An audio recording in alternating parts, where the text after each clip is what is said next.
On Real Deal today, we're dealing with the issue of space, or lack thereof. In places where space is a premium, like Singapore and Hong Kong, many people just can't afford a home in the city. The options are either move further out and suffer a longer commute, or find alternative housing. One such idea is micro homes. These are dwellings about a third the size of an average studio flat. The concept is the brainchild of Savannah College of Art and Design in the United States to prove you can live in such a tiny space without compromising quality of life. And they came up with a project called SCADPAD. As you can see here, car parks were converted into micro houses. Some of these pictures, it's hard to believe that these are or were formerly car parking bays. To give us the inside story on micro-housing, we have their Dean of the School of Design here with us, Victor Ermoli. Thanks for joining us this morning. Tell us, Victor, what was the start of it? Why a car park? Good morning. It's a pleasure to be here. And let me start by saying it's my first time in Singapore. Yes. What's your reaction to the architecture? This is an incredible city. The energy that is happening, the architecture, is a very incredible city. Why parking spots and parking lots? Well, what we did is we developed 3 units. Each one was designed based on the culture, the function, and the aesthetics of a different continent. We have Europe, Asia, and North America. We also developed a custom 3D printing unit, so each unit can be customized by the day, depending on the behavior that you want to achieve. And we have a garden for vegetables and flowers, and we have a section for social encounters. Just think a little bit about when you park your car, that space where you're parking the car this afternoon, that's the space where you have your restroom, your living space, your sleeping area, and your cooking area, plus a space to socialize in. 12.5 square meters. That doesn't sound like very much. Can you really live in a place that small? You can enjoy life living in a place that small. So what we did with the students, we have 12 different majors collaborating in the project, is we use technology very cleverly and art very cleverly. For example, the units are smart.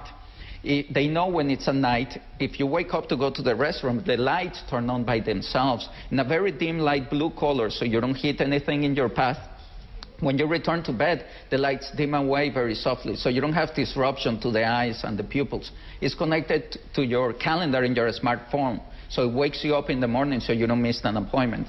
There are no light switches in the unit. Oh, that's nice and all, but you're talking about restrooms. Now, what restroom? How do you go to the restroom in something like that? It's like a porta potty? No. It's actually a fully functional shower, and you have all the needs that you have in the restroom. How does the plumbing work, though? All the units are fully, all the utilities are fully functional. You have from Wi-Fi to electricity. The gray water that you generate from the bathroom goes to the garden and feeds the garden in order to have the vegetables. So every single aspect of the unit has been resolved by the students. So it's an environmental project as well as anything else? Yes, sustainability was really, really important, and we teach the students not only to consider the resources, but the long term of it. So, for example, every aspect of the unit can be 3D printed. You are going to have a party. Instead of have to store dishes for 15 people, you print them. And that night you use the dishes and the silverware. Next day you put it in the recyclable bin. The plastic gets recycled for a different function. So you don't have a storage, for example, in the unit for a long-term potential of having a party. You just customize them for the living the moment. And that was part of the secret of how you can live in only 135 square feet. That sounds an incredible thing to be able to do with 3D printing. As your needs, as you need things, then print them and then dispose them again. For pack rats. And we went one step further. We custom designed a software where with gestures, there is no keyboard because you are dirty when you make things. You can actually select, let's say you buy a new jacket and you need a new hook for the jacket. You select the hook that you like. With a movement of the hand, it starts printing, and a few hours later you have the hook, put your jacket, put it in the unit. So you don't need to actually go and buy or store things that you don't need in that space. I suppose hoarding, if you're a hoarder, this is not the kind of place for you. But if you're someone that likes constant change, it sounds ideal. It's exactly. We are, sounds exciting. By being a human being, we're alive. We constantly change. Our needs change. There has to be a certain type of person that's willing to live in this type of home, though. It's not for everyone, I would assume. We don't know yet. In the past 90 days, we have had many people living in the units in different age groups. We had from students to advanced age people. It's part of the experiment. You really live in that space? So the students have been researching their behavior. And what we found out from the response is everybody adapts themselves to what they live in. And they're very impressed that was actually to live for a week in this limited space. And are they mostly singles, or the people that have been involved in these projects? I imagine if you had like a young child or you had like a family, it'd be quite tight. Or would you then occupy like maybe 2 or 3 units? 2 things that could happen is, one is, again, they are adaptable. You can change them. Let's say if you bring a child, you can actually 3D print the components and the cup holders and all those things for the baby stuff, but also it's modular. You can have 2 or 3 parts of the module, so you can have a small family living in the units. Well, how much are these going for? The estimate here, $40,000? The estimate is $40,000 because of all the technology, the fine art that it incorporates.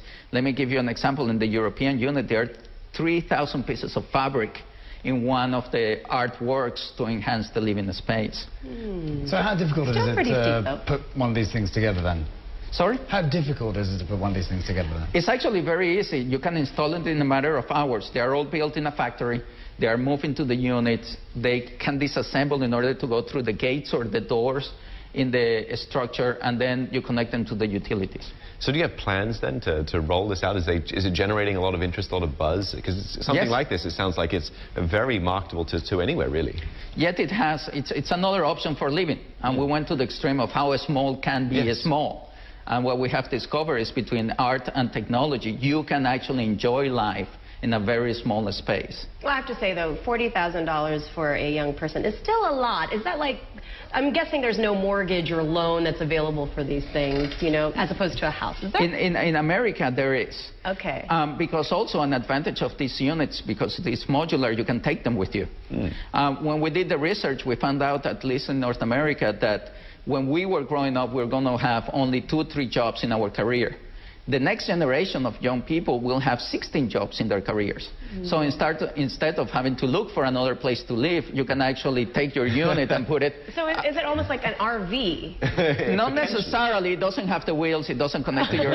But you can put it in a truck, send it to your new location, and if the whole system spreads, it will be very easy to install. Let's say like I move it to Singapore, put it in a ship, put it in the modular unit system of Singapore, plug my unit, and I don't need to adapt to somebody else's apartment. I'm bringing the apartment with me during my career of 16 jobs. Sounds like a remarkable idea. Yeah, we'd have to have you do it. Well, especially places like, like Hong Kong, for example, or Singapore, you can certainly see that maximizing the space you have has so much merit to it. I guess the question would be, like, how do you then strata title and all the sort of legalities of these things and putting them into places and that sort of thing? The advantage of them is that they are all open. They are all modular.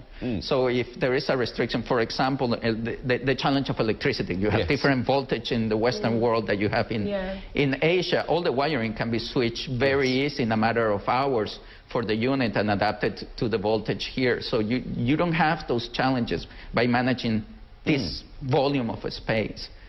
Okay, it's all about living in art. It's all about living in a seamless way to what we like. Interesting. Yeah, so thank you so much for coming in and sharing all that with us.